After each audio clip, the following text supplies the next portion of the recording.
ప్రార్థన. మహాపరిశుద్ధుడు తండ్రి,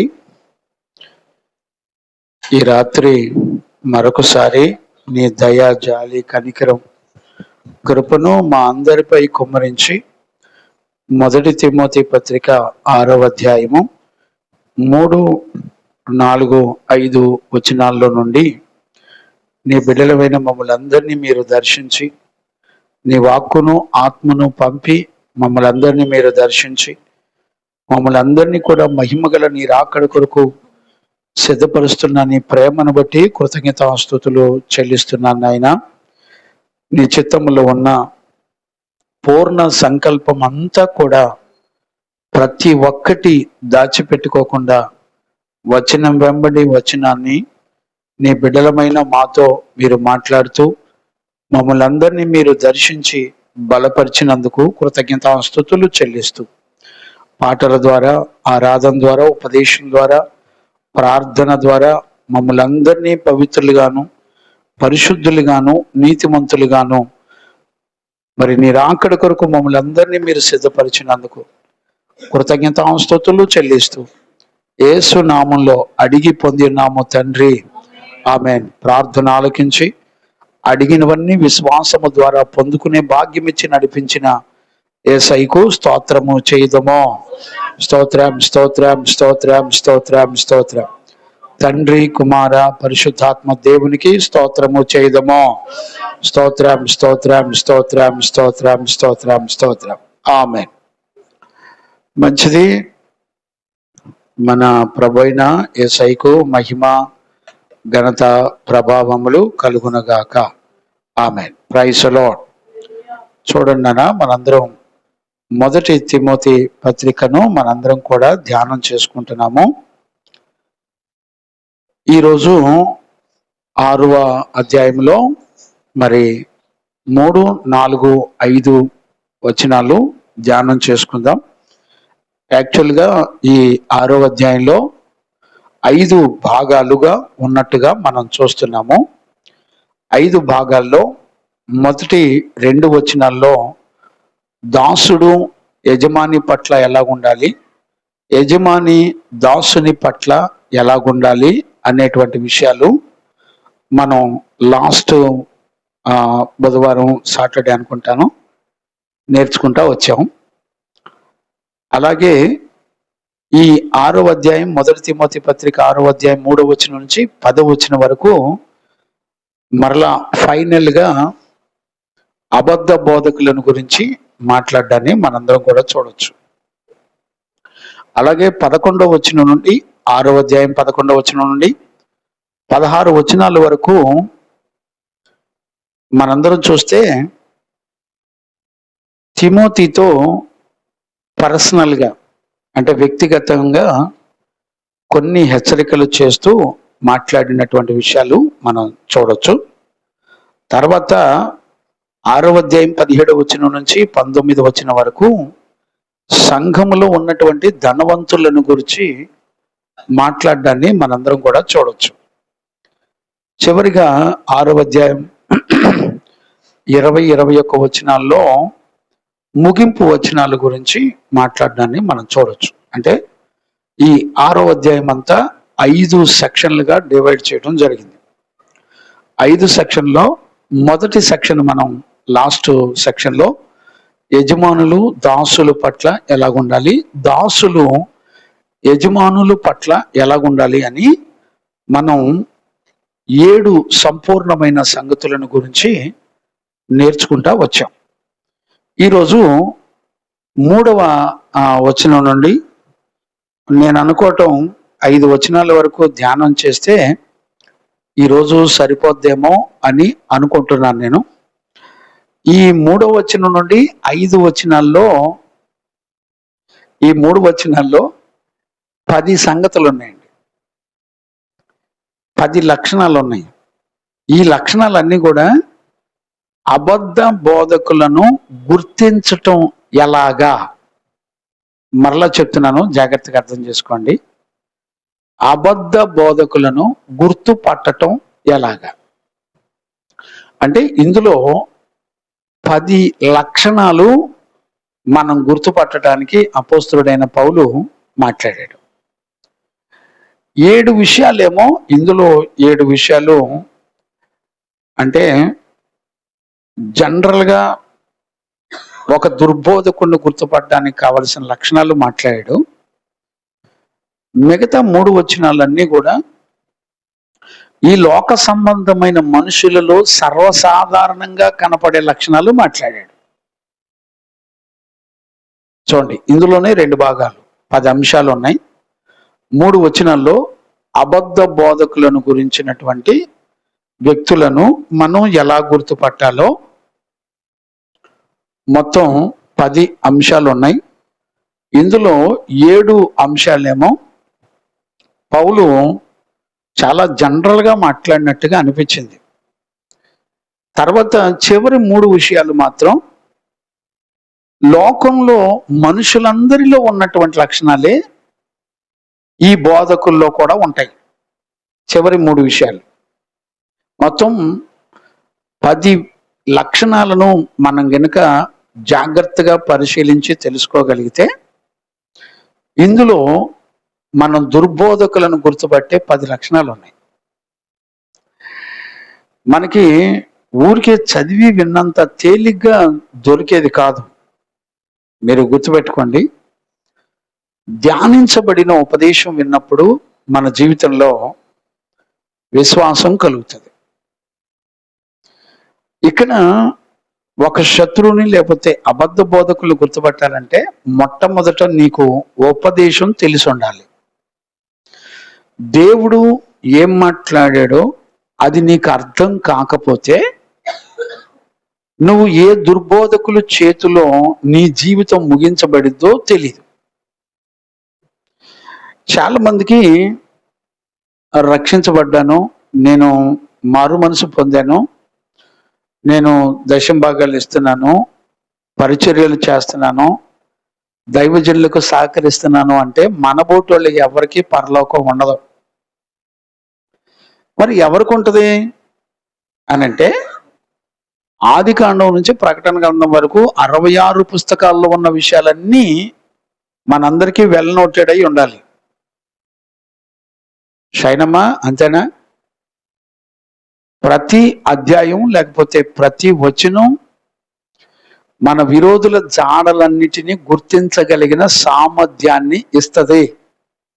ఇప్పుడు నువ్వు ఈరోజు బైబిల్ తీసావు, చదివావు, చదువుతున్నప్పుడు ఆ వాక్యం అనే అర్థంలో సేవకులు, సంఘాలు, నీతోటి సహోదరులు, రక్త సంబంధులు, నీ ఇంట్లో పిల్లలు, నీ భర్త, నీ యజమాని, అందరి చరిత్రలు తెలిసిపోతాయి. నీకు వాక్యం అనే అర్థం దగ్గరికి రాకుండా మన శత్రువు అయిన, విరోధి అయిన, క్రీస్తుకు విరోధి అయిన అబద్ధ బోధకుల జాడ కూడా నీకు దొరకాలి అనంటే నువ్వు వాక్యం అనే అర్థంలో పరిశీలించి పరిశోధించి చూస్తే తప్ప తెలీదు. ఈ రోజుల్లో చాలా మంది ఎంత దారుణంగా మోసపోతున్నారంటే అంత దారుణంగా మోసపోతున్నారు. దేవుని వాక్యం అర్థం కాకపోయినా పాస్టర్లు అయిపోతున్నారు, సేవకులు అయిపోతున్నారు. ఈ రోజున ఎంత ప్రమాదాల్లో బ్రతుకుతున్నారో, సేవలు చేస్తున్నారో అర్థం కావట్లా. వీళ్ళకి కలలు దర్శనాలు చాలు గాని వాక్యంతో పని లేదు. వాక్యంలో ఒక దైవజనుడికి ఏ లక్షణాలు ఉండాలని దేవుడు కోరుకున్నాడో అనేది తెలియదండి. అంటే ఒక దుర్బోధకుడిని మనం గుర్తుపట్టాలంటే అతడు మొట్టమొదట దేవుడు ఏం చెప్పాడో వాడికి అక్కర్లా. వాళ్ళకి ఏం కావాలంటే వాక్యాన్ని విడిచిపెట్టి మిగతావన్నీ కావాలి. జాగ్రత్తగా వినండి. ఇప్పుడు ఈ 1 తిమోతి పత్రిక 6వ అధ్యాయము 3 నుంచి 10 వచనాలు సెకండ్ సెక్షన్ ఇది. ఇందులో అబద్ధ బోధకులు ఎలాగుంటారో చివరిసారిగా తిమోతికి చెప్తున్నటువంటి విషయాలు ఉన్నాయి. ఇందులో ఇప్పుడు మనం నేర్చుకోబోయేది 3వ వచనం నుంచి 5 వచనాలు ఈ రోజు నేర్చుకోగలిగితే పర్వాలేదు. ఈ 3 నుంచి 5 వచనాల్లో 10 లక్షణాలు ఉన్నాయి. చదివితే అర్థమవుతుందండి. 10 లక్షణాలు ఉన్నాయి. ఈ 10 లక్షణాలు చాలా జాగ్రత్తగా మనం గ్రహించగలిగితే దుర్బోధకులు ఎలాగుంటారో మనందరం కూడా గుర్తుపట్టచ్చు. ఇప్పుడు నేనేమంటానంటే, తిమోతి ఈ 6వ అధ్యాయంలోనే 3 నుంచి 10 వరకు చెప్పేటువంటిదే కాదండి. అంతకు ముందు తిమోతి పత్రికలోనే మొదటి తిమోతిలో 1వ అధ్యాయం 3 నుంచి 11 వచనాల వరకు చెప్పాడు దుర్బోధకుల గురించి. అలాగే 1వ అధ్యాయం 19, 20 వచనాలు కూడా దుర్బోధకుల గురించి చెప్పాడు. అలాగే 4వ అధ్యాయం 1 నుంచి 4 వచనాల వరకు కూడా దుర్బోధకుల గురించి చెప్పాడు. ఇప్పుడు 6వ అధ్యాయం 3వ వచనం నుంచి 10 వచనాల వరకు చెప్తున్నాడు. అంటే ప్రతి అధ్యాయంలో దుర్బోధకులను గురించి స్పష్టంగా అపోస్తలుడైన పౌలు మాట్లాడడాన్ని మనం చూడొచ్చు. నేనేమంటానంటే, ఒకసారి చెప్తే సరిపోదండి. యాపేతాయి గారు, ఒకసారి చెప్తే సరిపోదా? విషయం ఏంటంటే, ఒక దుర్బోధకుల గురించి మాట్లాడినంత విస్తారమంగా బైబిలు నాకు ఆశ్చర్యం అనిపిస్తుంది. ఎక్కువ శాతం ఒక దుర్బోధను ఎలా గుర్తుపట్టాలో, దుర్బోధకుల సంగతులు ఏంటో, వాళ్ళ నాశనం ఏంటో చెప్తుంది. ఇప్పుడు ఈ 3వ వచనం నుంచి 5వ వచనం వరకు 3 విషయాలు ఉంటాయి. దుర్బోధకుల యొక్క బోధ ఎలాగుంటుందో చెప్తాడు. రెండవది, వాళ్ళ జీవితంలో నుంచి ఏమేం కనపడతాయో చెప్తాడు. మూడవది, వాళ్ళ ద్వారా దేవుని స్వాస్యమై ఉన్న దేవుని సంఘం ఎలా నాశనం అవుతుందో చెప్తాడు. మరలా చెప్తున్నాను, 3 విషయాలు ఇందులో ఉంటాయి. ఏ విషయాలు అయ్యి? అబద్ధీకుల దుర్బోధ, వాళ్ళ బోధన గురించి ఎలా ఉంటుందో ఎలా గుర్తుపట్టాలో చెప్తాడు. తర్వాత అబద్ధ బోధకుల యొక్క జీవితాన్ని కూడా చూపిస్తాడు పౌలు. వారి ద్వారా సంఘము, దేవుని యొక్క శ్వాసమై ఉన్న సంఘం ఎలా నాశనం అవుతుందో కూడా చూపిస్తాడు. ఈరోజు ఈ పాఠాలు గనక మనకు తెలియపోతే మనం ఎక్కడ మోసపోస్తున్నామో కూడా తెలియదండి. దేవునికి మహిమ కలుగునగాక. Praise the Lord. చాలా చాలా జాగ్రత్తగా చక్కగా గ్రహించుకోవాలని ఒక దైవజనుడిగా నేను మిమ్మల్ని అందరినీ కూడా బ్రతిమలాడుతున్నాను.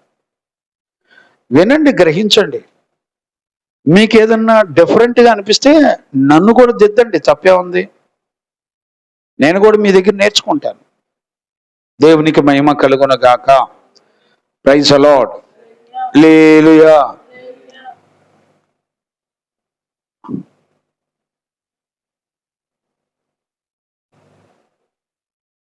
నాన్న, లైవ్ లో ఉన్న పిల్లలకి వాక్యం వినపడుతుందయ్యా?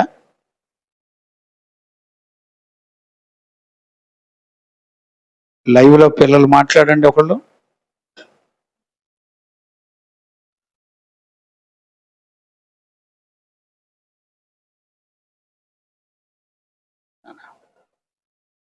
దేవునికి మహిమ కలుగునగాక. Praise the Lord. హల్లెలూయా. ఇప్పుడు చూడండి, ఈ విషయాలన్నీ మరలా నేను రిపీట్ చేయగలను, కానీ మూల వాక్యంలోకి వెళ్ళిపోదాం, నాకు సమయం సరిపోదు. దేవునికి మహిమ కలుగునగాక. Praise the Lord. చదవండి నాన్న. 6వ అధ్యాయము, మొదటి తిమోతి పత్రిక 6వ అధ్యాయము 3వ వచనం నుండి 4, 5 వరకు మనం ఈ 3 వచనాలు చదువుకుందాం. ఎవడైనను, ఇప్పుడు జాగ్రత్తగా అర్థం చేసుకోండి. చదువునానా. ఎవడైనను మన ప్రభు అయిన యేసుక్రీస్తు యొక్క హితవాక్యములను దైవభక్తికి అనుగుణ్యమైన బోధను అంగీకరింపక, అనుగుణ్యమైనటువంటి బోధను అంగీకరింపక, భిన్నమైన బోధను ఉపదేశించిన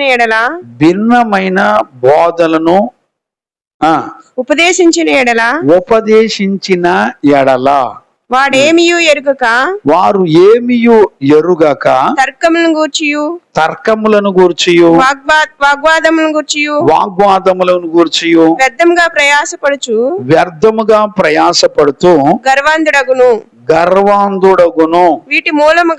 వీటి మూలముగా అసూయ కలహము దూషణలు దురానుమానములను చెడిపోయిన మనసు కలిగి సత్యహీనులై దైవభక్తి లాభ సాధనమనుకును మనుషుల వ్యర్థ వివాదములను కలుగుచున్నవి. గమనించారా? 5 అయిపోయిందమ్మా. రైట్. దేవునికి మహిమ కలుగునగాక. ఇప్పుడు నేను ఏమంటానంటే, ఇందులో మీరు గ్రహించినట్లయితే 10 లక్షణాలు ఎక్కడున్నాయండి? 3 వచనాల్లో 10 లక్షణాలు ఎక్కడున్నాయండి అనిపిస్తుంది కదా. ఇప్పుడు నేను జాగ్రత్తగా ఆ విషయాలన్నీ నేను చూపిస్తాను, జాగ్రత్తగా అర్థం చేసుకుందాం. దేవునికి మహిమ కలుగునుగాక. Praise the lord. ఇప్పుడు చదవండి నాన్న, మరలా 6వ అధ్యాయము 3వ వచనం మళ్ళీ ఒక్కసారి చదువునానా. ఎవడైనను, ఇప్పుడు చూడండి, ఎవడైనను మన ప్రభువైన యేసుక్రీస్తు యొక్క, ఇప్పుడు చూడండి, ఎవడైనను మన ప్రభువైన యేసుక్రీస్తు యొక్క హితవాక్యములను, ఏ వాక్యాలు? మొట్టమొదటిది ఏ వాక్యం? హితవాక్యమును అంగీకరించరో. జాగ్రత్తగా వినండి. అబద్ధ బోధకులను గుర్తుపట్టే లక్షణాలు ఈరోజు మనందరం కూడా నేర్చుకుంటున్నాం. అందులో మొట్టమొదటిది ఏంటంటే, యేసుక్రీస్తును గూర్చినటువంటి హితవాక్యము వాడు ఒప్పుకోడు. మరి వాళ్ళు కూడా బైబిలే పట్టుకుంటారు కదండి, వాళ్ళు కూడా వాక్యమే కదా చెప్పేది. మన యాపితయ్య వాళ్ళు కూడా వాక్యమే కదా. How did you find out? మనం ఎట్లాగా దాన్ని పట్టుకోగలుగుతాం చెప్పండి. నేనేమంటున్నానంటే, ఒక ఆత్మను రక్షించి దేవుని ఎదుట నిలబెట్టే కాపరి వాళ్ళని ఎలా పరీక్షించాలో, ఎలా తెలుసుకోవాలో పరిశుద్ధులైన అపోస్తులు సంఘాలకు, దైవజనులకు బోధించారు. ఇక్కడ మీరు చూడండి, ప్రారంభ వచనంలో ఎవడైనను అనే మాటకు అర్థం ఏంటి? కొంచెం ఇక్కడ మనం వివేకాన్ని జాగ్రత్తగా అర్థం చేసుకోవాలి. ఎవడైనను అనే మాటకు అర్థం ఏంటి అంటే, ఇఫ్ ఎనీబడి. ఏంటంట? ఎవడైనను మన ప్రభు అయిన యేసుక్రీస్తు యొక్క హిత వాక్యమును అని అంటే అర్థం ఏంటి? ఆరోగ్యకరమైన వాక్యమును. పుట్నోట్లో ఆరోగ్యకరమైన వాక్యమును. ఆరోగ్యకరమైన వాక్యమునంట ఎక్కడి నుంచి వస్తుందంటే, మన ప్రభు అయిన యేసుక్రీస్తు యొక్క అంటే అర్థం ఏంటి?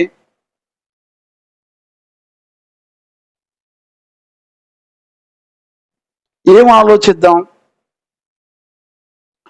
ఆరోగ్యకరమైన బోధ అంట, అది ఎవరిని గురించి అంటే యేసుక్రీస్తు యొక్క బోధ. అంటే దేవుని యొక్క సంకల్పమంతా యేసుక్రీస్తులో ఎలా నెరవేర్చబడిందో ఆ బోధ. మరలా చెప్తున్నాను, జాగ్రత్తగా అర్థం చేసుకోండి. ఒక ఆత్మ రక్షించబడి నిత్యత్వానికి చేర్చబడ్డానికి దేవుని సంకల్పంలో ఉన్న సంకల్పమంతా వాక్యము ద్వారా బోధించబడేదే యేసుక్రీస్తు యొక్క బోధ. అంటే ఇప్పుడు చూడండి, ఒక దుర్బోధకుడిని మనం ఎలా గుర్తుపట్టాలి అనంటే, యేసుక్రీస్తు ద్వారా బోధించబడిన బోధ కాకుండా, ఇప్పుడు వాళ్ళు ఎలాగుంటారంటే, ఇట్లానే మందిరాలు ఉంటాయి, మనలాగే బలిపీఠాలు ఉంటాయి, మనలాగే వాళ్ళు చక్కటి తెల్లని వస్త్రాలు వేసుకుంటారు, మనలాగే పాస్టర్లు అని చెప్తారు. కానీ వాళ్ళు ఏం చెప్పరంటే, క్రీస్తును గురించిన బోధ చెప్పరు. ఏం చెప్తారు వాళ్ళు? భిన్నమైన బోధ. నా మాట మీరు ఎంతవరకు జ్ఞానంగా అర్థం చేసుకుంటున్నారో నాకు తెలియదు. వీరు దేవుని వాక్యములో ఉన్నటువంటి జీవితాన్ని ఏమాత్రం కూడా వీళ్ళు అంగీకరించరు.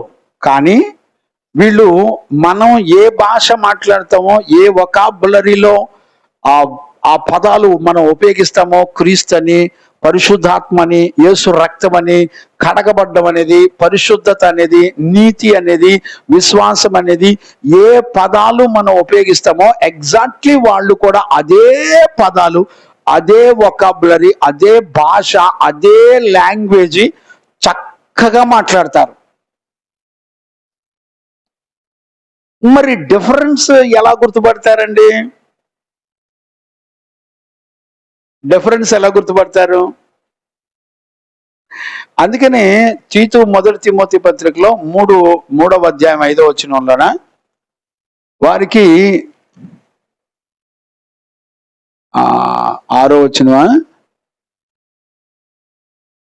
కొత్తగా చేరిన వాడై ఉండకూడదు. 6వ వచనం 7 6 అతడు గర్వాంధుడై అపవాదికి కలిగిన శిక్షా విధికి లోబడినట్లు కొత్తగా చేరిన వాడై ఉండకూడదు. ఇప్పుడు చూడండి, సంఘములో కొత్తగా చేరకూడదు సేవకుడు. వీళ్ళకి కరెక్ట్ గా 1 గంట బైబిల్ చదవటం అంటే ఏంటో తెలీదు, లేకపోతే 1 అధ్యాయం ఎలా ధ్యానం చేయాలో తెలియదండి. వీళ్ళు పాస్టర్లు అయిపోతారు. పాస్టరేక బైబిలు దేవుడు కోరుకున్న ఒక సేవకునికి ఏ లక్షణాలు ఉండాలో అవి నేర్పరు.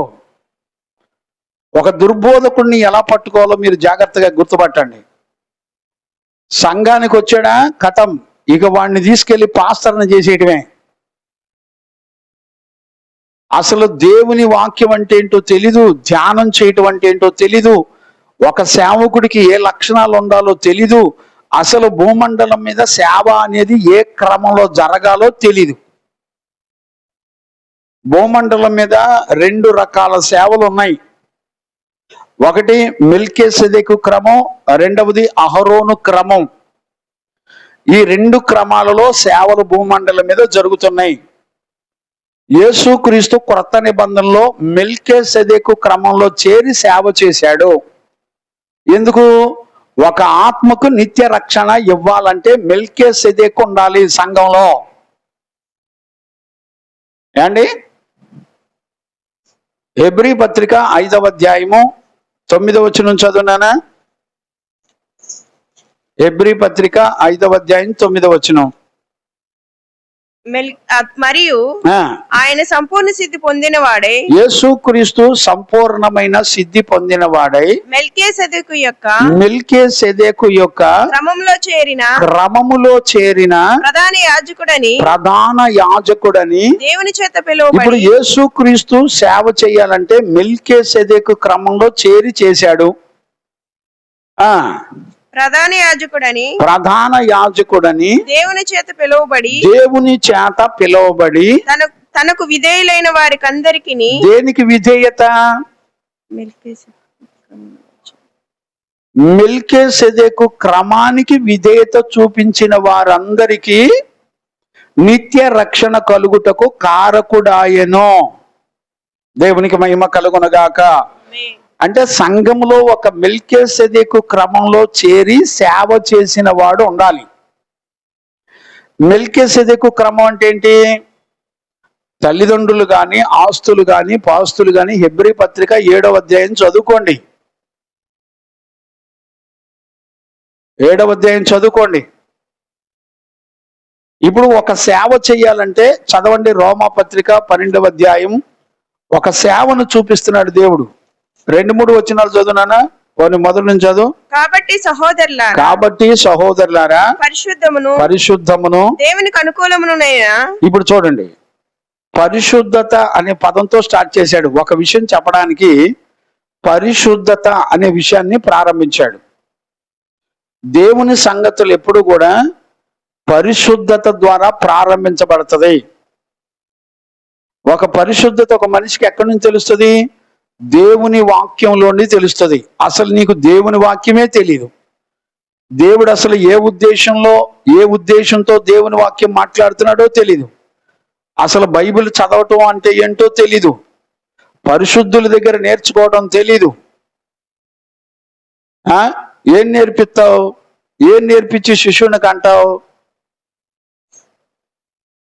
నువ్వేం నేర్చుకున్నావు? ఏం నేర్పుతావు వాడికి? సంఘములో ఒక సేవకుడిని ఎలా తయారు చేయాలి చూసావా?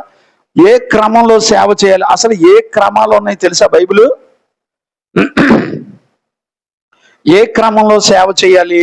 2 క్రమాలు ఉన్నాయి. యేసుక్రీస్తు మెల్కీసెదెకు క్రమంలో సేవ చేశాడు. అపోస్తుల పరిచర్య చేశాడు. ప్రధాన అపోస్తులుడు అని లేఖనాలు రాయబడ్డాయి. తండ్రి లేనివాడు, తల్లి లేనివాడు ఒక మెల్కీసెదెకు. బంధువులు, చుట్టాలు, ఆస్తులు, పాస్తులు, ఫిక్స్డ్ డిపాజిట్లు ఉండవు. సేవకుడికి ఫిక్స్డ్ డిపాజిట్లు, ఆస్తులు, పాస్తులు ఉండకూడదు. దేవుడిచ్చిన కానుకలన్నీ కూడా సంఘంలో పేదవాళ్ళకి పంచిపెడుతూ, వాళ్ళకి ఏ ఆస్తులు పాస్తులు సంపాదించుకోకుండా మనం యాత్రికులం, పరదేశులము అని మనం పరలోక సంబంధమైన వాటిని సంపాదించుకొని ప్రభు రాకడ కొరకు సిద్ధపరచడం.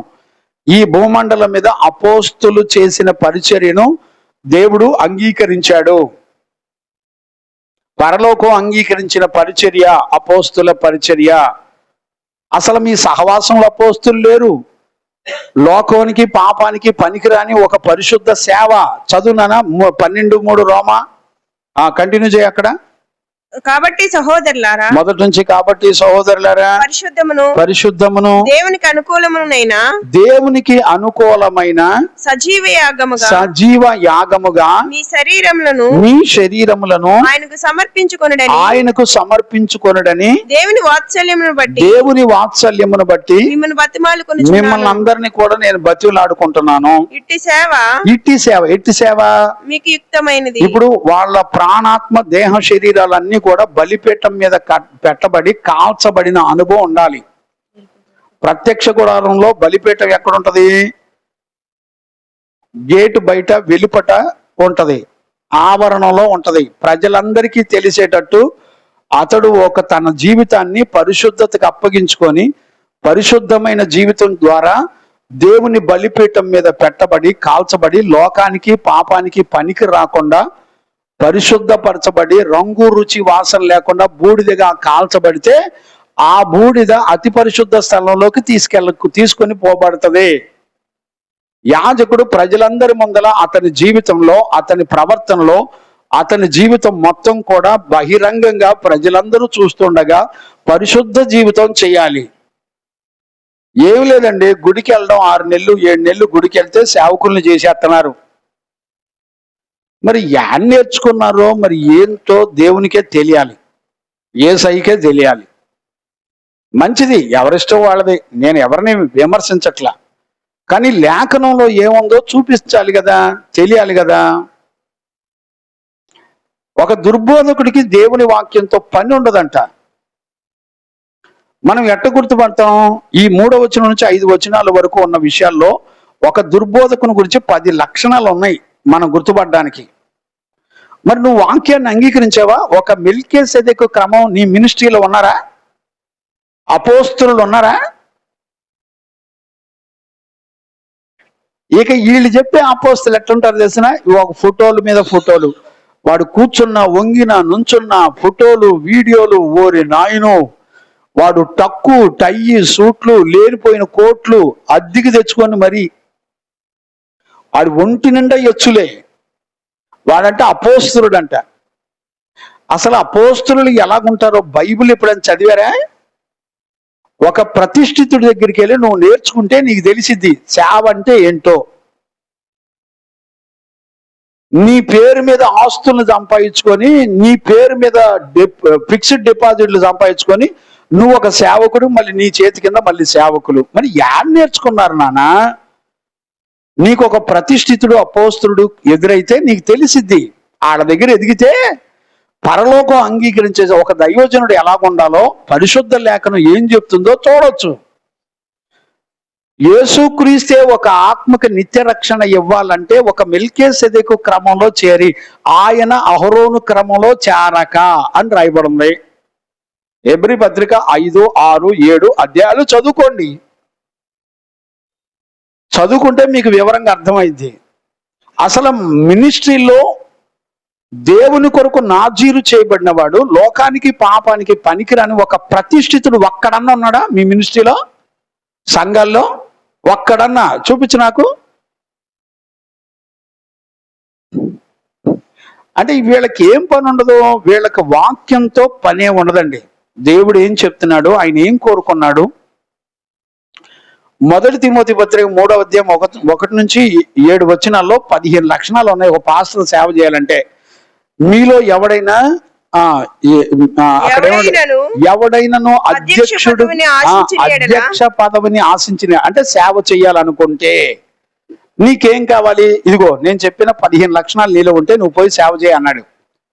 4వ అధ్యాయంలో 5వ వచనం నుండి ఆ చివరి వచనాల వరకు కూడా దగ్గర 12 లక్షణాలు, అంటే ఇంకా ఎక్కువ విడదీస్తే ఎక్కువ లక్షణాలు వస్తాయి. అవన్నీ కూడా ఒక కాపరి జీవితంలో ఉంటే అతను సేవ చేయొచ్చు. ఉన్నాయండి, మీరు చదవండి. నేను ఒక మాట జ్ఞాపకం చేస్తాను, చదవండి. కొలస్సీ పత్రిక 3వ అధ్యాయం 16వ వచనాన్ని మనం చదువుకుందాం. ఈ సంగీతములతోను, అయ్యా జాగ్రత్తగా వినండి నాన్న.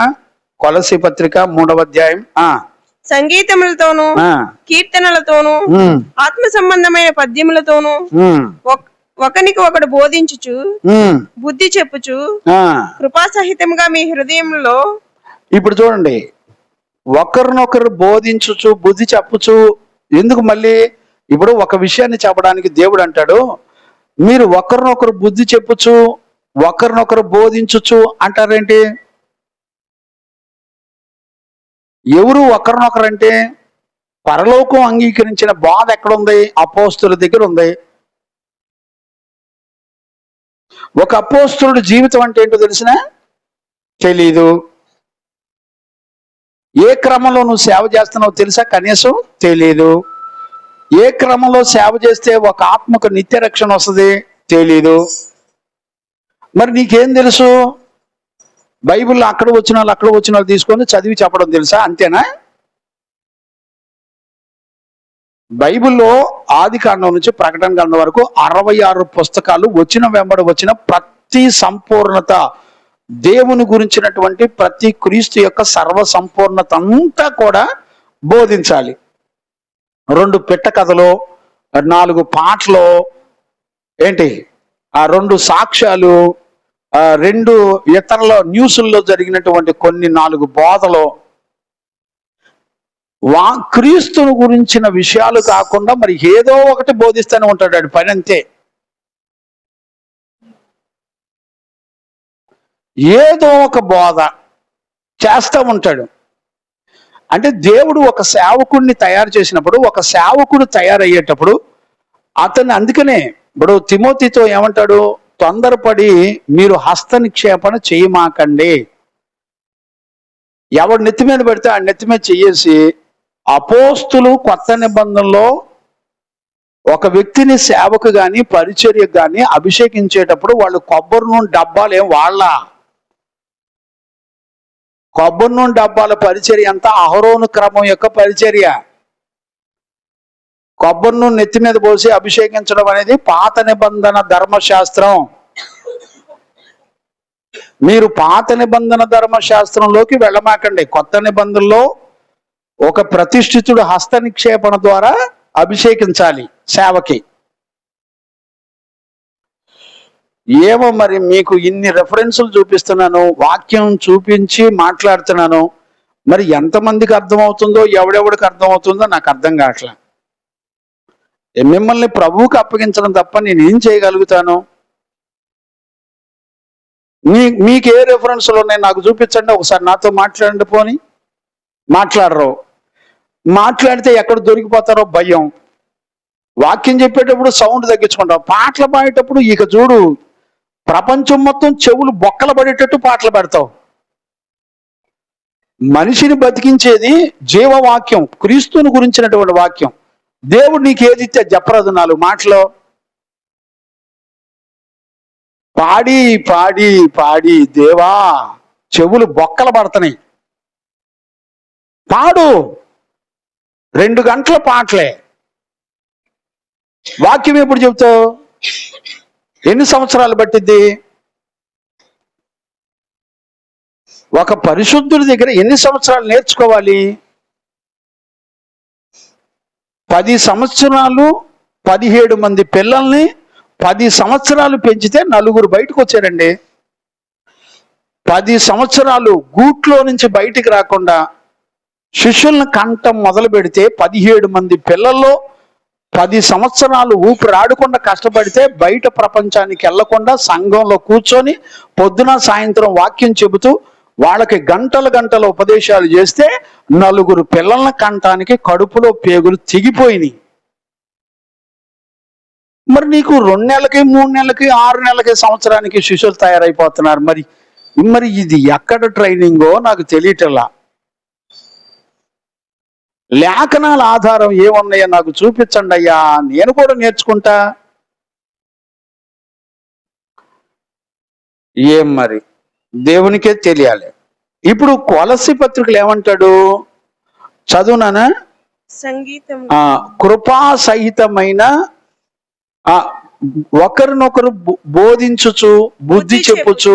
మరి బుద్ధి చెప్పకూడదు సేవకులు, బుద్ధి చెప్పకుండానే సేవకులు అయిపోతారు వీళ్ళు. బుద్ధి చెప్పుచు కృపా సహితముగా.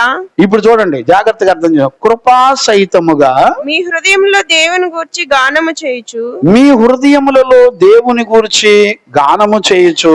సమస్త విధములైన జ్ఞానముతో. ఇప్పుడు చూడండి, సమస్త విధములైన జ్ఞానముతో. క్రీస్తు వాక్యము.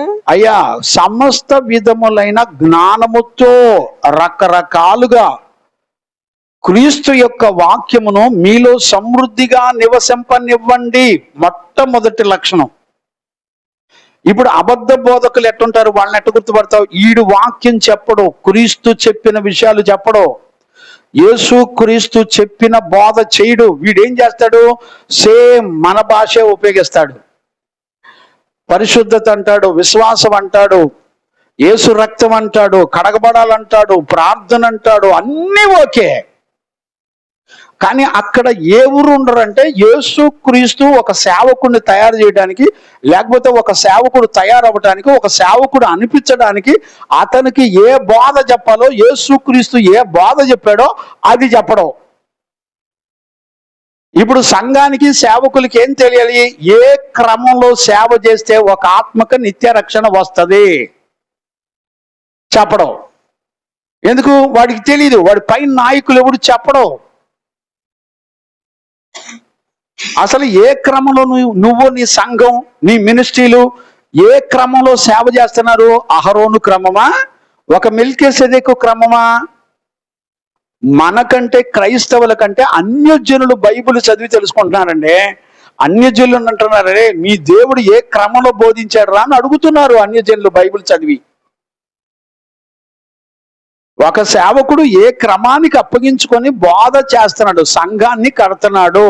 యేసుక్రీస్తు అంతటి వాడే మెల్కీసెదెకు క్రమంలో చేరి సేవ చేస్తే ఆయన సేవను అంగీకరించిన ఆత్మకు నిత్య రక్షణ. మామూలు రక్షణ పొందితే చావడో, నిత్య రక్షణ. మామూలు మారు మనసు కాదు, సంపూర్ణమైన మారు మనసు. మామూలు విశ్వాసం కాదు, సంపూర్ణమైన విశ్వాసము. మామూలు పరిశుద్ధత కాదు, సంపూర్ణమైన పరిశుద్ధత. వాక్యం చదువుతున్నారా? నేను చెప్తున్నానా? దేవుని వాక్యంలో ఉందా? ఎన్ని రెఫరెన్సులు కావాలి నీకు? ఎన్ని రెఫరెన్సులు చూపిస్తే నీకు అర్థం అవుతుంది? కొలస్సీ పత్రికలు అంటాడు, మీరు సమస్త విధములైన జ్ఞానముతో క్రీస్తు వాక్యమును మీలో సమృద్ధిగా నివసింపనివ్వండి. వీడికి ఒక్క బైబిల్ తప్ప కనీసం బైబిల్లో ఉన్న తెలుగు పదాలకు అర్థం కూడా తెలియదండి. కళ వస్తే చాలు, దర్శనం వస్తే చాలు. మరి వాక్యం ఎవరికి చెప్తావు? ఎవరి దగ్గర నేర్చుకుంటావు? మంచిదే, కళ రావటం మంచిదే, దర్శనాలు రావటం మంచిదే.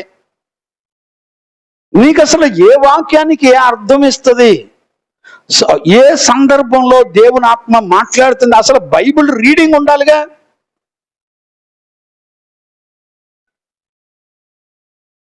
ఇప్పుడు సంఘానికి దేవుని వాక్యం తెలియదండి. యేసుక్రీస్తు బాధలో ఆయన శిష్యులందరిని పిలిచినప్పుడు ఏమని చెప్పాడు? ఎక్కడుంటుంది అది? లోక 14లోన 14:25.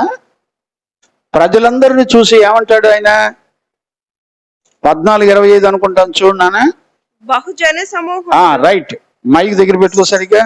బహుజన సమూహములు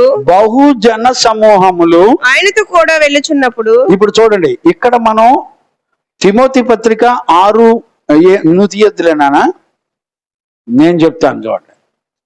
ఇప్పుడు మనం మూలవాక్యం చదువుకున్నప్పుడు ఇక్కడ ఏమంటాడంటే, ఎవడైనను, ఇదే తిమోతి పత్రిక 3 మొదటి వచనంలో, అధ్యక్ష పదవిని ఆశించిన వాడు అట్టివాడు అని రాశాడు.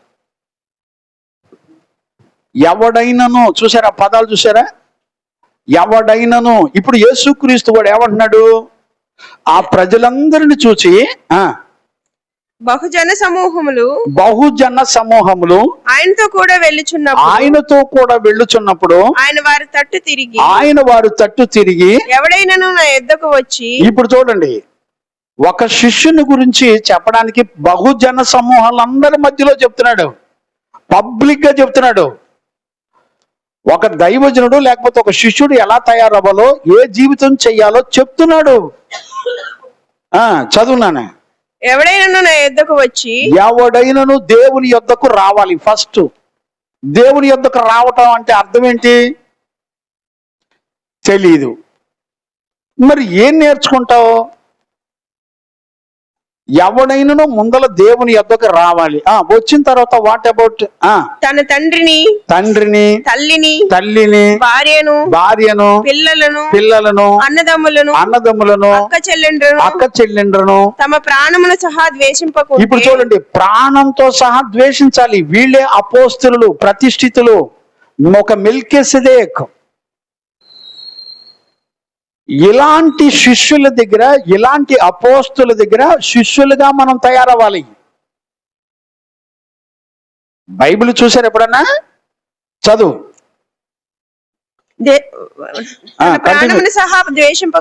ప్రాణాన్ని ప్రాణాన్నితో సహా ద్వేషించుకో. నీ ప్రాణం కాపాడుకోవడానికి పిచ్చి కుక్కలా తిరుగుతున్నావు.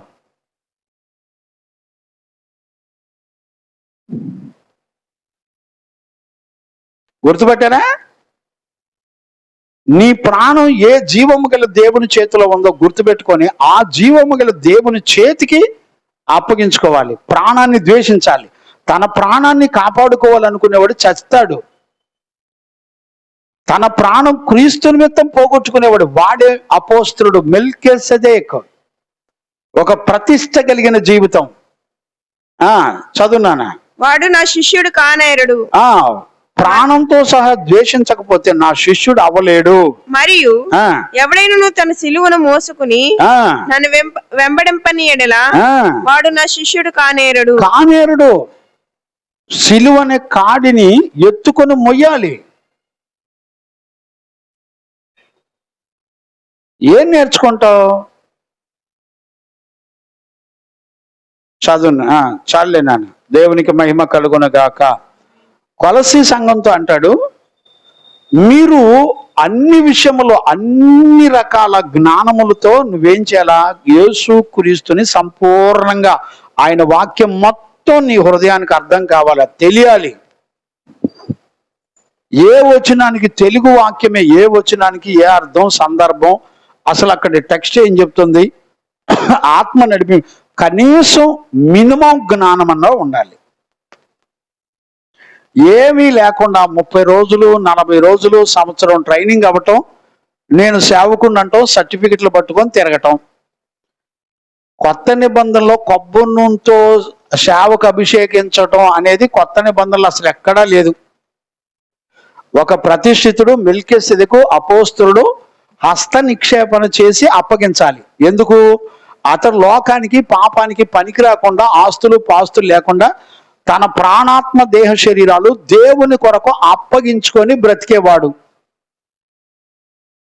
అలాంటి వాడు ఒక వ్యక్తిని సేవకు ప్రతిష్ఠించాలి, హస్త నిక్షేపణ చెయ్యాలి. ఈ రోజున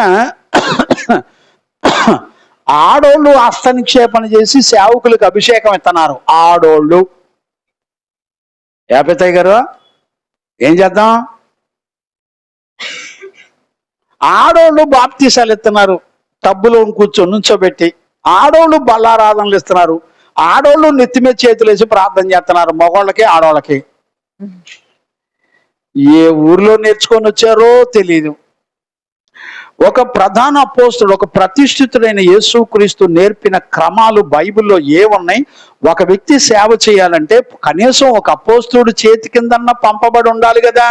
సువార్థికుడుగా, కాపరిగా, ప్రవక్తగా, బోధకుడుగా, అపోస్తలుడిగా. అవన్నీ ఏమి లేవు. ఇక్కడ చూడండి నాన్న, మొదటి దశలోని పత్రికలో మొదటి అధ్యాయం 7-8 వచనాలు చదవండి. చక్కటి మాటలు ఉంటాయి. కాబట్టి మాసిదోనియాలోను అకయాలోను విశ్వాసులందరికీ మాదిరి అయితిరి. ఎందుకు అనగా మీ యొద్ద నుండి ప్రభు వాక్యము. ఇప్పుడు చూడండి, ఎందుకు మాదిరి అయ్యారు? ఒక వ్యక్తి సంఘములో సేవకుడు గాని, విశ్వాసులు గాని ఇతరులకు మాదిరి అవ్వటానికే మినిమం వాక్యం తెలిసి ఉండాలా. దేవునికి మహిమ కలుగును గాక. ఏ వాక్యం తెలియాలి? ఆది కాండం, నిర్గమకాండం తెలిస్తే బోధకుడు అయిపోతాడా? సేవకుడు అయిపోతాడా? ఆది కాండం నుంచి ప్రకటన గ్రంథం వరకు 66 పుస్తకాలు నువ్వు నేర్చుకోవాలి. ఏ వాక్యానికి ఏ అర్థం ఏంటో ఒక సేవకుడు సంపూర్ణుడై ఉండాలి. ఒక తెస్సలోని సంఘంలో ఉన్నటువంటి విశ్వాసుల గురించి లేఖనం ఏం చెప్తుందో తెలిసిన? మళ్ళీ చదువున్నానా? కాబట్టి మాసిదోనియాలోను అకయాలోను విశ్వాసులందరికీ కూడా పరిశుద్ధులు, దైవజనులు, నీతిమంతులు మాదిరి అయ్యారు. ఎందుకు? మీ యొద్ద నుండి ప్రభు వాక్యము. ఇప్పుడు చూడండి, ఎందుకు మాదిరి అయ్యారు? వాళ్ళ దగ్గర నుంచి ఏముందట? సేవకుల దగ్గర, దైవజనుల దగ్గర, ఉపదేశకుల దగ్గర, బోధకుల దగ్గర ఏముంది? వాళ్ళ దగ్గర వాక్యం ఉంది. వాక్యములో దేవుడు ఏం కోరుకున్నాడో, వాక్య ప్రకారంగా ఏ వాక్యములో ఏముందో ప్రతిదీ కూడా వాళ్ళ దగ్గర ఉంది. అందుకనే సంఘాలకు, ఇతర సంఘాలకు వాళ్ళు మాదిరి అయ్యారు. వాళ్ళ సంఘంలో ఉన్నటువంటి విశ్వాసులను, పరిశుద్ధులను, సేవకులను చూసి మాదిరి అయ్యారు అని రాయబడి ఉంది. ఇప్పుడు నీకు సేవకుడు అవటం ఇష్టమే, మంచిది, చెయ్యి, సేవ చెయ్యి. ఇప్పుడు దేవుడు ఏం కోరుకున్నాడు? ఆ జీవితం చూపించు. అయ్యా, ఈ లక్షణాలు నీలో ఉంటే, వాక్యం కోరుకున్న జీవితం నీలో ఉంటే నువ్వు సేవకు రావచ్చు. చెయ్యి. నీకు అసలు వాక్యమే తెలీదు, ఏం సేవ చేస్తావు? ఏం నేర్చుకుంటావు? 1 గంట కూర్చొని కళ్ళు తిప్పకుండా వాక్యం చదువు. యవ్వన కాలం అంతా, సమయం అంతా వృధా అయిపోయింది. ఎవరైనా దైవజనులు కొన్ని లోతైన విషయాలు చెబితే కనీసం నమ్మటం చేత కాదు, విశ్వసించడం చేత కాదు. ఈ రోజున ఒక అబద్ధీకుని బాధ వెనక ఏముంటుందంటే, వాడు సత్యవాక్యాన్ని వినడు. ఇక్కడ ఏం చెప్తున్నారు? దేవుని లేఖనాల్లో ఉన్న సత్యమే చెప్తున్నాడా లేదా అని పరిశీలించడు, కనీసం వివేకంతో ఆలోచించడం. అంటే వింటే వీడి ఇష్టాన్ని చంపుకొని వీడు బతుకు మార్చుకోవాల్సి వస్తుందని భయం. అంటే ఇక ఒక దుర్బోధకుని నువ్వు ఎలా గుర్తుపడతావు? వీడు గుడ్డోడయ్యి మిగతా వాళ్ళందరినీ గుడ్డి బోధ చేస్తూ వాక్యాన్ని విడిచిపెట్టి వాక్యం విని ఇక వాళ్ళ ఇష్టం. నేను అబద్ధం చెబితే మీరు ఖచ్చితంగా వచ్చి నా చొక్కా పట్టుకొని నువ్వు వాక్యం చూసి చెప్పట్లేదని చెప్పండి. నేను కూడా బుద్ధి తెచ్చుకుంటాను, నేను కూడా సరి చేసుకుంటా. నీ సహోదరుని కదా, నేను కూడా మార్చుకుంటా. సరి చేసుకుందాం, తప్పే ఉంది. ఒకరినొకరు బుద్ధి చెప్పొచ్చు.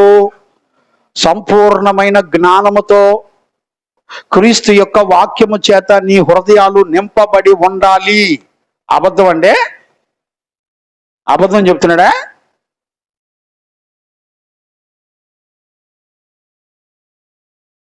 ఇప్పుడు తెస్సలోని సంఘంలో ఏమంటది? కంటిన్యూ చేయనా? అది కంటిన్యూ చేయలేదా? మొదటి తెస్సలోని పత్రిక 1వ అధ్యాయం 7-8 వచనాలు కంప్లీట్ అయ్యాయి.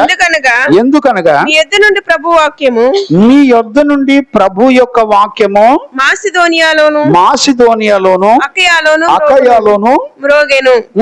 అక్కడ మాత్రమే గాక అక్కడ కాకుండా ప్రతి స్థలమందును, ఇప్పుడు చూడండి, వాళ్ళు ఎక్కడికి వెళ్తే అక్కడ ప్రతి స్థలమందును దేవుని ఎడల ఉన్న మీ విశ్వాసము, దేవుని ఎడల ఉన్నటువంటి మీ విశ్వాసము వెల్లడాయను కనుక మేమేమీ చెప్పవలసిన ఆవశ్యము లేదు. వెల్లడైపోయింది.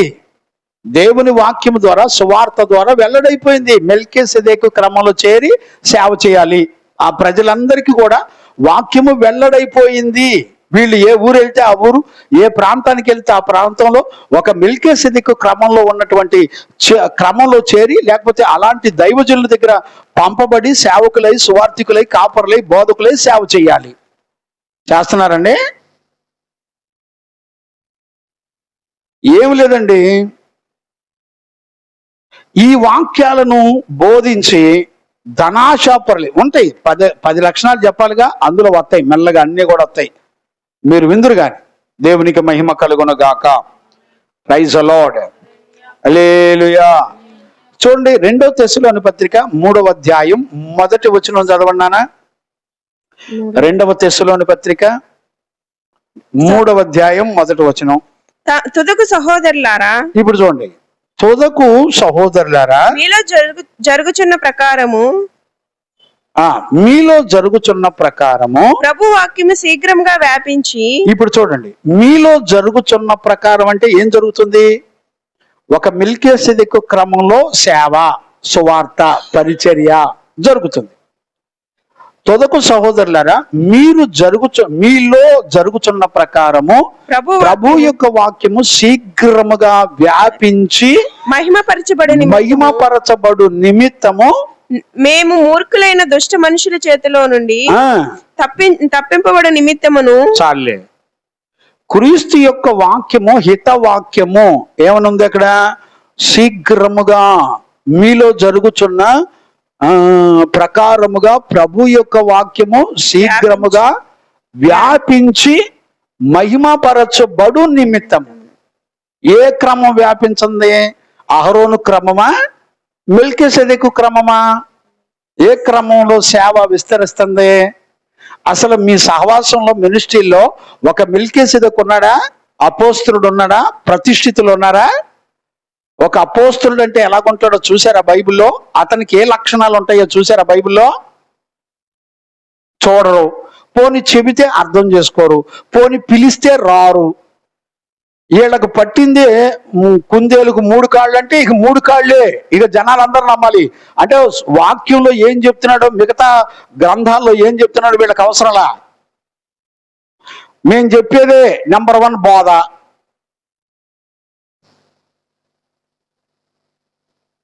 మీ మినిస్ట్రీలో ఆడవాళ్ళని కాపరులుగా, నాయకులుగా, బిషప్పులుగా పెట్టుకొని సేవ చేస్తారా? ఒక్క రెఫరెన్స్ చూపిస్తారు కదా నాకు. ఏమో ప్రభుకే తెలియాలి. అన్ని టాపికల్ మెసేజ్లేనండి, మంచిదే. ఏమో ఎలా గ్రహించుకుంటారో దేవునికే తెలియాలి. ఇప్పుడు చూడండి, ఇక్కడ మూలవాక్యంలోకి వచ్చేనా? 6వ అధ్యాయం 1 తిమోతి పత్రిక 6వ అధ్యాయము ఎవడైనను 3వ వచనం మళ్ళీ ఒకసారి చూడనా? ఎవడైనను మన ప్రభు అయిన యేసుక్రీస్తు యొక్క. ఇప్పుడు చూడండి, ఎవడైనా క్రీస్తుని గురించి ముందలు తెలుసుకోవాలి. ఆయన ఏం చెప్పాడో, ఆయన ఏ బోధ చెప్పాడు, ఏ అర్హతలుంటే నేను సేవ చేయగలను, ముందల క్రీస్తు ఏం బోధించాడో వీడికి కావాలి. అంటే ఇప్పుడు వీళ్ళు ఏం చెప్పరు, యేసు క్రీస్తు ఏం ప్రకటించాడో వీళ్ళకి అవసరంలా. కంటిన్యూ చేయనా? ఎవడైనను మన ప్రభు అయిన యేసుక్రీస్తు యొక్క హితవాక్యములను దైవభక్తికి అనుగుణ్యమైన బోధను. ఇప్పుడు చూడండి, ఇది రెండవ అంశం. దైవ భక్తికి అనుకూలమైన అంటే ఏంటి? దైవ భక్తి అనేది పరిశుద్ధతకు సంబంధించిన జీవితం అని అర్థం. అంటే ఇప్పుడు చూడండి, ఒకటి దేవుని వాక్యాన్ని క్రీస్తు ఏం బోధించాడో వీళ్ళకి అక్కర్లా. రెండవది, వీళ్ళకి పవిత్రత పరిశుద్ధతతో పని లేదు. అంటే ఒక అపోస్తులుడు సంఘంలో లేకపోతే, అంటే లోకానికి పాపానికి పనికి రాకుండా శరీర కార్యాలన్నీ చచ్చిపోయిన దేవుని కొరకే నాజీరు చేయబడి బ్రతికే ఒక పరిశుద్ధుడు అక్కర్లా. నేను చెప్పనా, ఒక పరిశుద్ధుడు ప్రతిష్ఠితుడు సంఘంలో లేకపోతే దేవుని ఆత్మ అక్కడికి వచ్చి సేవ చేయదు. మనం రోమా 12:2-3 వచనాల్లో చదువుకున్నాం, మళ్ళీ చదువుకోండి. ఇట్టి సేవ దేవునికి యుక్తమైనది. ఎట్టి సేవ? పరిశుద్ధుడై. ఇప్పుడు వీళ్ళు చేసే భక్తి వెనక పరిశుద్ధత ఉండదు, మరి ఏముంటది? తను తాను ఎంచుకున్న తగిన దానికంటే ఎక్కువగా ఎంచుకొనక. ఇప్పుడు చూడండి ఏమంటాడు, ఎక్కడ చదువుతున్నావు నాన్న? 12:3 రోమా.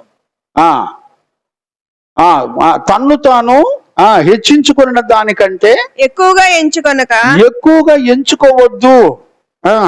దేవుడు ఒక్కొక్కరికి విభజించి ఇచ్చిన విశ్వాస పరిమాణ ప్రకారము. దేవునికి మహిమ కలుగును గాక. చాలు, మీరు మూల వాక్యంలోకి వచ్చేయండి. 6వ అధ్యాయంలో ఎవడైనాను, ఇప్పుడు చూడండి, ఎవడైనాను మన ప్రభువైన యేసుక్రీస్తు యొక్క హితవాక్యమును, ఒకటి వాక్యమును అంగీకరించడం, రెండవది దైవ భక్తికి అనుగుణ్యమైన బోధను అంగీకరింపక. ఇప్పుడు చూడండి, భిన్నమైన బోధను అంగీకరింపక, భిన్నమైన బోధను అనుగుణ్యమైన బోధన అంగీకరింపక, భిన్నమైన బోధను ఉపదేశించిన ఎడలా. అదిగో, ఇది 3వ వచనం. భిన్నమైన బోధన చెప్తాడు. ఇప్పుడు ఇందులో రెండవ అంశం ఏంటంటే, దైవ భక్తికి అనుగుణ్యమైన బోధను ఒప్పుకోడు. ఒక భక్తి, పవిత్రమైన భక్తిని చెయ్యటం అంటే ఏంటో వీడు ఒప్పుకోడు. ఒకటి వాక్యం ఒప్పుకోడు, రెండవది పరిశుద్ధులను ఒప్పుకోడు, పరిశుద్ధ జీవితం ఒప్పుకోడు. చూడండి ఎలాంటి నడకలు ఉన్నాయో చూడండి. మళ్ళా వీడు ఏం చేస్తాడు తెలిసిన? మూడవది భిన్నమైన బోధ చేస్తాడు. అంటే ఒక్క వచనంలో 3 లక్షణాలు ఉన్నాయి. భిన్నమైన బోధ చేస్తాడు. ఏండి ఏం చెప్తాం మనం? దేవునికి మహిమ కలుగును గాక. Praise the Lord. హల్లెలూయా. ఇప్పుడు చూడండి, ఎందుకని అంగీకరించడం? దైవ భక్తిని ఎందుకని అంగీకరించడం ఎడ తెలుసుకుంటావు? చదవండి, లేకపోతే మీకు అర్థం కావడానికి ఒక మాట చెప్తాను. తీతు పత్రిక 1:1 చదవండి, కొంచెం నడకను అందిస్తాను మీకు. దేవుడు ఏర్పరచుకున్న వారి విశ్వాసము నిమిత్తమును. ఇప్పుడు చూడండి, జాగ్రత్తగా అర్థం చేసుకోండి ఈ విషయాన్ని. దేవుడు ఏర్పరచుకొనిన వారి విశ్వాసము నిమిత్తమును, వారి యొక్క విశ్వాసము నిమిత్తమును నిత్య జీవమును గూర్చిన నిరీక్షణతో కూడిన భక్తికి ఆధారమగు. అదిగో, నిరీక్షణతో కూడిన భక్తికి ఆధారమగు సత్య విషయమైన. ఇప్పుడు ఏముందంట? భక్తికి ఆధారం ఏంటంట? సత్యవాక్యము, సత్య విషయమైన అనుభవ జ్ఞానము నిమిత్తమును. ఇప్పుడు ఏముండాలంట? వాక్య విషయంలో అనుభవ జ్ఞానం ఉండాలి. ఇప్పుడు దుర్బోధకులను ఎలా గుర్తుపడతామంటే, వీళ్ళకి సత్యవాక్యం ఏం చెబుతుందో వీళ్ళకి అనుభవ జ్ఞానం ఉండదు. వీడు అంగీకరించడు. ఆ వాక్యాలు వింటే వీడి హృదయం ఎక్కడ మారిపోద్దానని ఆ వాక్యాలు వింటానికి కానీ, అలాంటి పరిశుద్ధుల దగ్గరికి సహవాసం చేయటం కానీ చేయడీడు. తప్పించుకొని తిరుగుతూ ఉంటాడు, దొంగోడు తిరిగినట్టు. సత్యవాక్యం ఏం చెబుతుందో, పరిశుద్ధులు ఏది అంగీకరించారో, పరలోకం ఏ బోధను, ఏ సేవను, ఏ క్రమాన్ని అంగీకరించాడో వీడికి అక్కర్లా. వీడికి మనుషుల ప్రేరేపణ చేత ఒక మినిస్ట్రీని తయారు చేసుకుంటారండి. ఇక మనుషుల పద్ధతులన్నీ పెట్టుకుంటారు. ఇక అందులో నెంబర్ 1, ఇక ఏ సంఘాల్లో ఏ మినిస్ట్రీస్ లో ఒక మెల్కీసెదెకు ఉండడం, ఒక ప్రతిష్ఠితుడు అపోస్తలులు ఉండడం, లోకానికి పాపానికి పనికిరాని ఒక ప్రతిష్ఠితుడు ఉండడం, అక్కడ దేవుని ఆత్మ వచ్చి సంఘాన్ని కట్టదు, ఇక వీళ్ళు కట్టుకుంటారు. అందుకనే తీతు పత్రికలో చెప్పే మాట అదే. తీతు పత్రికలు ఏమంటాడు? దేవుడు ఏర్పరచుకొనిన విశ్వాస నిమిత్తమును నిత్య జీవము నిరీక్షణతో కూడిన భక్తికి ఆధారం ఏంటిది? సత్యవాక్యం. ఈడు భక్తికి ఆధారమైన సత్యవాక్యాన్ని పక్కన పెట్టేస్తాడు. ఈడు ఒప్పుకోడు, వినడు, అలా చెప్పేవాడి దగ్గరికి రాడు. వీడికి ఎవడైతే సేవకు అభిషేకాలు ఇచ్చేసి, ఎవడైతే ఒక దుర్బోధన బోధించి చల్లగా నిమిషాల్లోనే రోజుల్లోనే అభిషేకాలు, ఇక్కడ ఉద్యోగం చేస్తూ సేవ చేసాడు ఒకడంట, కాపరికి అభిషేకాలు ఇస్తాడంట. మరి ఇది ఎవడు, మరి వీళ్ళకి ఎవరు నేర్పారో నాకు అర్థం కావట్లా. ఈడు ఉద్యోగం చేస్తూ సేవ చేస్తున్నాడండి, ఈడు వచ్చే సంఘానికి కాపరిగా అంట ఈడు అభిషేకం చేస్తాడంట. ఏమి సంఘాలు రా నాయనలారా, ఏమి సేవలు రా నాయన, తెలీదు, తెలుసుకోండి. చెప్పినా కూడా నేర్చుకోరా, పోని చూడరా బైబిల్, పోని చదవరా.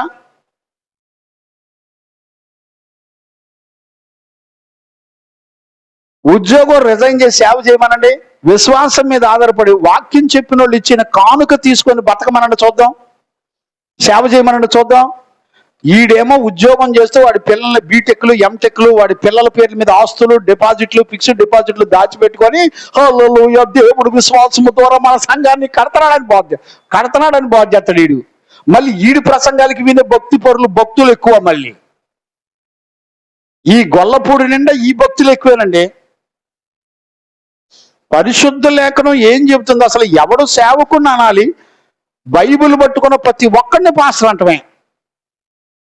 ఒక దైవజనుడు అంటే ఎలాగుంటాడు? దేవుడు ఏర్పరచుకొనిన వారి యొక్క విశ్వాసం, ఏర్పాటులో ఉన్న వారి యొక్క విశ్వాసం అంటే ఎవరు? ఆదిమ అపోస్తలులు. వాళ్ళు కన్నులారా కన్నది విన్నది చూసి నమ్మి ఏ జీవము యేసుక్రీస్తులో ఉందో దానికి సంబంధించిన సువార్తను అంగీకరించి విశ్వాసం పొందినటువంటి ప్రతిష్ఠితులు అపోస్తలులు ఉన్నారు. వాళ్ళ దగ్గరికి వెళ్ళి నేర్చుకుంటే వాళ్ళ ద్వారా పంపబడి నువ్వు సువార్థికుడుగా, కాపరిగా, బోధకుడుగా, అపోస్తలుడుగా సేవ చేయి. నీకే పిలుపు ఉంటే ఆ పిలుపు ప్రకారంగా మెల్కీసెదెకు క్రమంలో సేవ చేస్తున్న పరిశుద్ధులు అభిషేకించి నిన్ను పంపించాలి. కొబ్బరి నూనె పోసి అభిషేకించడం కాదు నాయనలారా. కొత్త నిబంధనలో కొబ్బరి నూనె పోసి అభిషేకించడం ఎక్కడా లేవు. అపోస్తులు హస్త నిక్షేపణ చేసి సేవకు అప్పగించారు. కొబ్బరి నూనె పోయటం అనేది పాత నిబంధన సంగతి. ఇంకా పాత నిబంధన పద్ధతులు పోగొట్టుకోరు. వీళ్ళు ధర్మశాస్త్ర సంబంధమైన బోధకులై ఉండగోరి. ఎక్కడది? తీతు పత్రిక 1:7లోనే.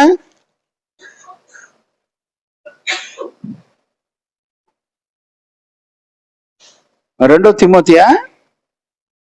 వీడు ధర్మశాస్త్ర సంబంధమైన బోధకులై ఉండగోరి అన్నట్టు చూడండి. 1వ అధ్యాయంలో 5-6 వచనాలు 7 వచనాలు ఎక్కడ ఉంటాయి చూడండి.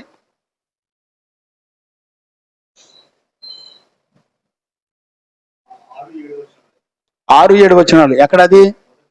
1 తిమోతి 6-7 వచనాలు చూడండి నాన్న. మనం ఈ లోకంలోనికి ఏమీ తేలేదు, దీనిలోండి ఏమీ తీసుకుని పోలేదు. 1వ అధ్యాయము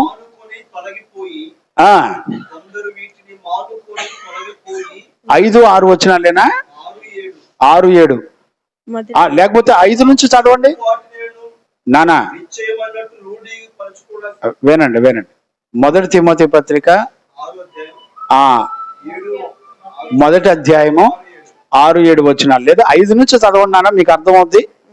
ఉపదేశ ఏమనగా పవిత్ర హృదయం నుండి మంచి మనస్సాక్షి నుండి నిష్కపటమైన విశ్వాసము నుండి కలుగు ప్రేమయే. కొందరు వీటిని మానుకుని, ఇప్పుడు చూడండి వేటిని మానుకుంటారు? 5వ వచనంలో ఉన్న వాటిని మానేస్తారు. మానేసి తొలగిపోయి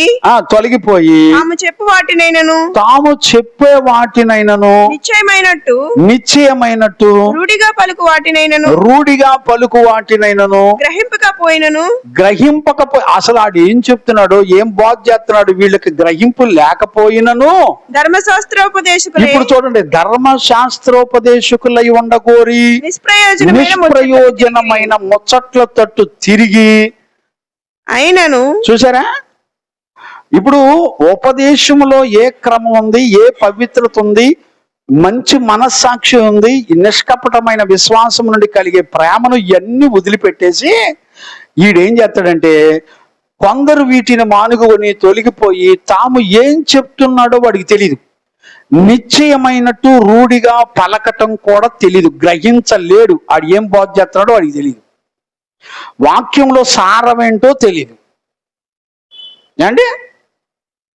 ఈడు గుడ్డోడు అయింది కాకుండా ఈడు పోయి ఇంకో గుడ్డోడు తయారు చేస్తాడు, ఏ గుడ్డోడు పోయి ఏ గుంట్లో పడతాడో కూడా తెలియదు. ఎన్ని సంవత్సరాలు కావాలి మీకు బోధ? చూసారా లేఖనాలు? గ్రహింపకపోయినను ధర్మశాస్త్రోపదేశకులై ఉండగోరి. ధర్మశాస్త్రంలో ఉన్న పద్ధతులు ఎందుకు? క్రీస్తు వచ్చిన తర్వాత నిజ స్వరూపం యేసుక్రీస్తులో ఉంది. ఒక ప్రధాన అపోస్తలుడు,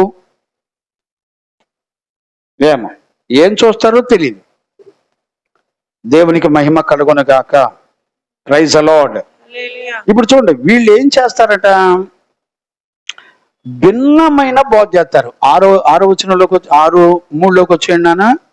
దైవ భక్తికి అనుగుణమైన బోధను అంగీకరింపక భిన్నమైన బోధ అంటే ఏంటి అంటే, భిన్నమైన బోధ అంటే యేసు క్రీస్తు కోరుకున్న జీవితం. దేవుడు ఒక సేవకుడు ఎలా ఉండాలని ఆయన కోరుకున్నాడు, అది వాక్యానుసారంగా చూసేవాడు ఎవడ లేడు. అసలు అది అక్కర్లా. వీడికి వాక్యం తెలిసినా తెలియకపోయినా 66 గ్రంథాల్లో ఉన్నటువంటి విషయాలు జాగ్రత్తగా విని నేర్చుకొని, పరిశుద్ధుల పరిచర్య విని నేర్చుకొని, జ్ఞానం నేర్చుకొని, దేవుని వాక్యం చేత హృదయం నింపబడి, ఒక దుర్బోధను నీ ఎదురుకు వస్తే దాన్ని ఎట్ట జయించాలో గుర్తుపట్టే కనీస జ్ఞానం కూడా లేకుండా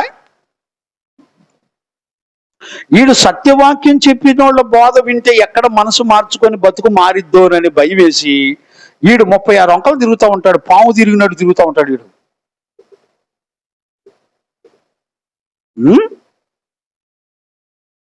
భయపడతాను అనుకుంటున్నారేంటి? వాక్యంలో ఏది ఉందో అది చెప్పే చచ్చిపోతా, గుర్తుపెట్టుకోండి, ఇబ్బంది ఏం లేదు.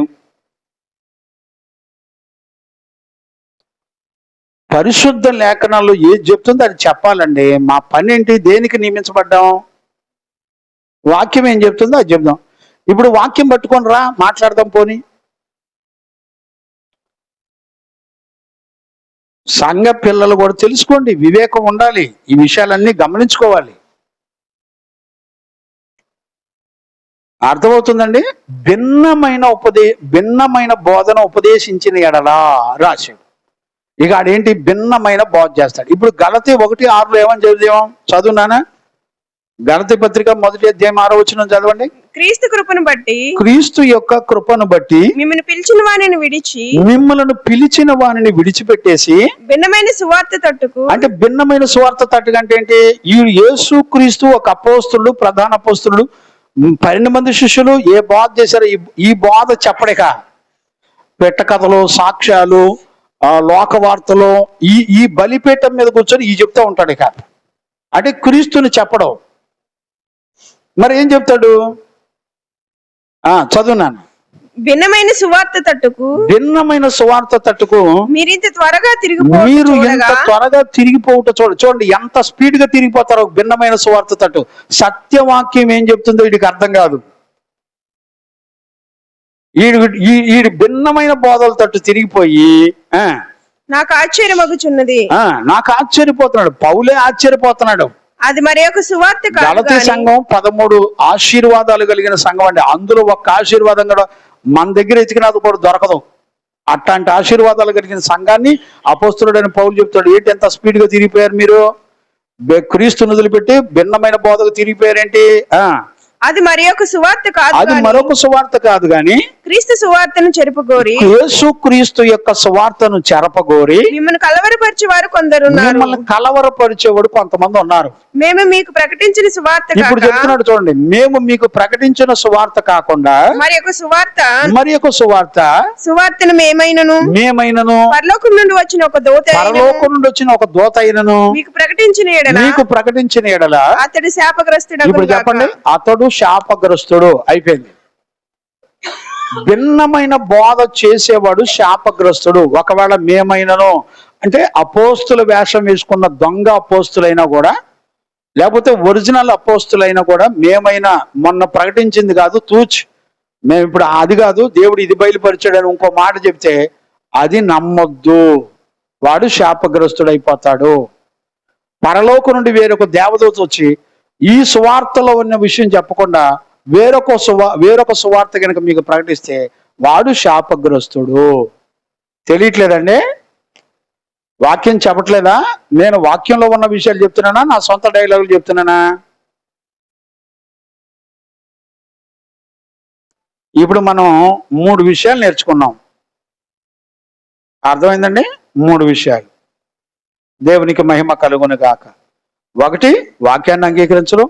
2వది పవిత్రతను, అంటే పవిత్రమైన పరిశుద్ధమైన భక్తిని అంగీకరించడం.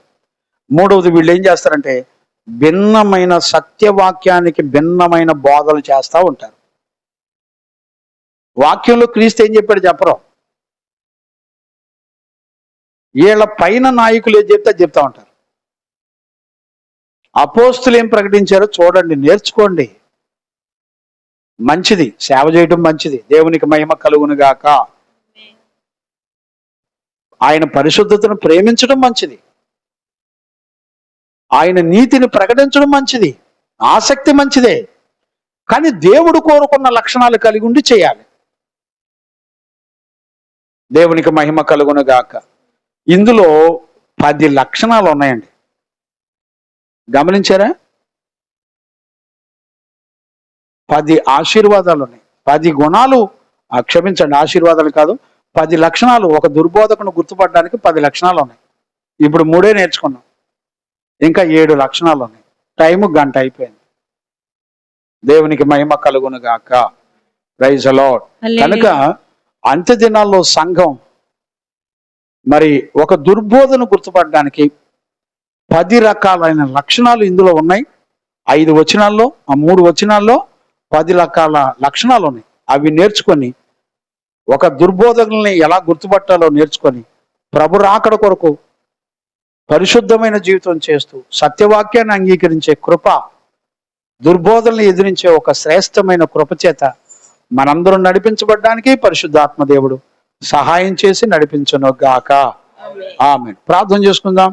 ప్రార్థన. మహాపరిశుద్ధుడైన తండ్రి, ఈ దినాన సాయంకాల వేళలో 1 తిమోతి పత్రిక 6వ అధ్యాయము 3వ వచనం నుంచి 5 వచనాలు ధ్యానాలలో ప్రభా శ్రేష్టమైన సంగతులు, ఒక దుర్బోధకులను మేము ఎలా గుర్తుపట్టాలో పౌలు తిమోతికి చెబుతూ ముగింపు వచనాల్లో 6వ అధ్యాయం 3వ వచనం నుంచి 10 వచనాల్లో ఒక దుర్బోధకుల్ని ఎలా గుర్తుపట్టాలో బోధిస్తూ వచ్చాడు నాయన. ఆ సత్యాన్ని మీరు మాతో బోధిస్తూ మమ్మల్ని అందరినీ మీరు సిద్ధపరిచినందుకు కృతజ్ఞతాస్తుతులు చెల్లిస్తూ యేసు నామములో అడిగి పొంది నామ తండ్రి, ఆమేన్. ప్రార్థన ఆలకించి అడిగినవన్నీ విశ్వాసము ద్వారా పొందుకొని ప్రభు రాకడకు సిద్ధపడినట్లుగా కృపనిచ్చిన యేసయ్యకు స్తోత్రము చేయదము. స్తోత్రం స్తోత్రం స్తోత్రం స్తోత్రం స్తోత్రం స్తోత్రం. తండ్రి, కుమార, పరిశుద్ధాత్మ దేవునికి స్తోత్రము చేయదము. స్తోత్రం స్తోత్రం స్తోత్రం స్తోత్రం స్తోత్రం. ఆమేన్. ఆమేన్. మన తండ్రి అయిన దేవుని నుండి, మన ప్రభు అయిన యేసుక్రీస్తు నుండి పరిశుద్ధాత్మని యొక్క అన్యోన్య సహవాసము, సన్నిధి, సమాధానం విశ్వసించిన బిడ్డలకును సకల పరిశుద్ధులకు యేసయ్య కృపా సమాధానం మనందరికీ తోడైండి నడిపించును గాక. ఆమేన్. హల్లెలూయా, హల్లెలూయా, హల్లెలూయా. అందరికీ వందనాలు. Praise lord.